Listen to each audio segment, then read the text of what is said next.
welcome to today's episode on Kids Across the Globe. On June 6, 1944, the Allied countries began an invasion to reclaim Europe from the Nazis. Join us today as we visit the Normandy American Cemetery and Memorial. In June 2019, I had the privilege of visiting Normandy to celebrate the 75th anniversary of the D-Day invasion. I had visited once before as a toddler, but this was an extra special visit. In June 1944, the world was divided in a global conflict known as the Second World War. Germany controlled most of Western Europe and had occupied France for 4 years. Along the coast of continental Europe, Hitler built extensive fortifications and weapons in anticipation of an invasion of Allied forces.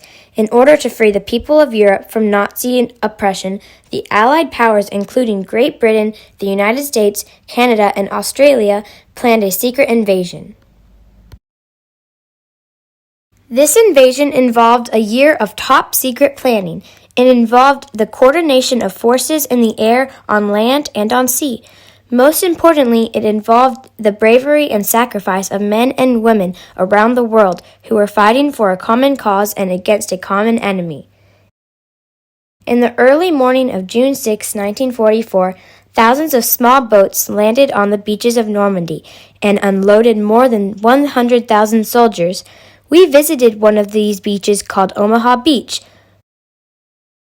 Omaha Beach looks peaceful today, but it was littered with barbed wire, metal hedgehogs, and thousands of bombs the morning of the attack. It was later called Bloody Omaha because it had the highest number of Allied soldier deaths during the invasion. Many of the soldiers who died here are buried in a cemetery overlooking the beach. 9,388 American soldiers are buried at the Normandy American Cemetery and Memorial. I felt humbled and speechless walking among a sea of white crosses and stars of David. This was my reflection in my journal after visiting.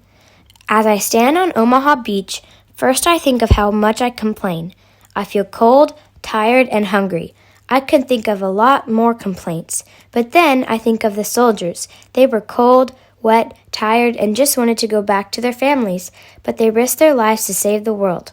When I think of that, I can't remember any of my complaints. Thank you, soldiers, for everything you did. What we complain about is nothing compared to what you went through. I thank you so much, soldiers, for your kindness and bravery. It encourages other people to do great things. Thank you, thank you, thank you. Thank you for watching today's episode on Kids Across the Globe. See you next time.